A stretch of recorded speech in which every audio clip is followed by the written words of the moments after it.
Kisah Gus Dur minta bayarkan rawon ke wartawan karena tak punya uang. Pada 26 Juli 2001, Abdurrahman Wahid atau Gus Dur meninggalkan Istana Merdeka. Gus Dur yang saat itu telah dilengsarkan sebagai Presiden Republik Indonesia keempat, berdasarkan keputusan Sidang Istimewa MPR, keluar dari istana untuk menuju lapangan Monas. Tokoh Nahdlatul Ulama tersebut bermaksud menemui para pendukungnya sebelum berangkat ke Amerika Serikat untuk berobat.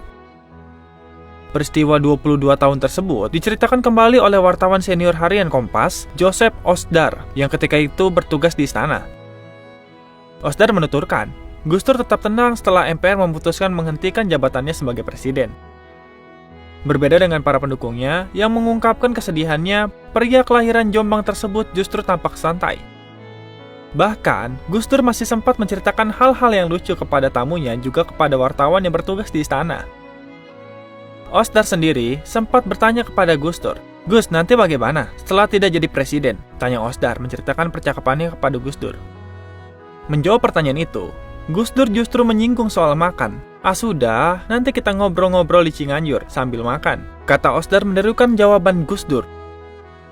Ketika itu, Gus Dur juga sempat menyebutkan menu makanan apa saja yang ingin dia makan saat berbincang bersama wartawan di rumahnya. Salah satunya makanan khas Jawa Timur, rujak cingur.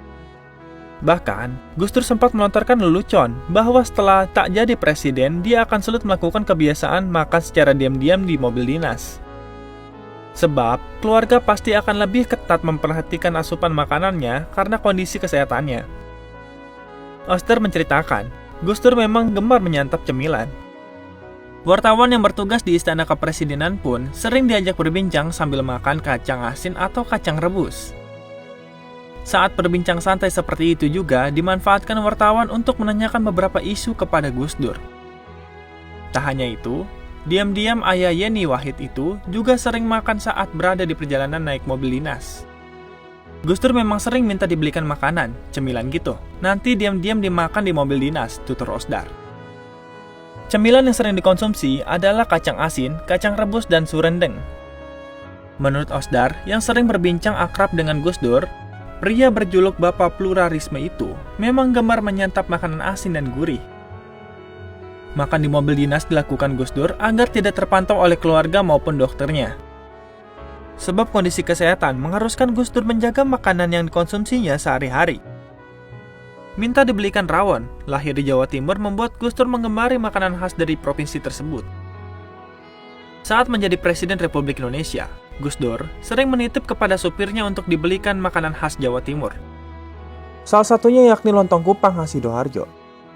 Hidangan dari kerang yang sangat kecil itu sering disantap Gus Dur saat perjalanan di dalam mobil. Selain lontong kupang dan rujak cingur, Gus Dur juga sangat menyukai rawon. Osdar mengungkapkan, suatu kali saat perjalanan dinas, Gus Dur pernah menitip untuk dibelikan rawon olehnya. Saat itu di Malang, Gus Dur meminta tolong dibelikan rawon sebab saat itu beliau tidak membawa uang, tutur Osdar. Saat itu, Gus Dur juga berpesan agar rawon yang sudah dibeli dititipkan kepada supirnya agar tidak ketahuan keluarga. Namun, ternyata perihal rawon yang dibelikan diam-diam itu pun ketahuan keluarga dan ajudan Gus Dur. "Sudah dititip tapi ketahuan juga," kata Osdar sambil tertawa mengenang pengalaman lucu tersebut. Wah, ternyata sambal itu ya guys, mantan presiden kita.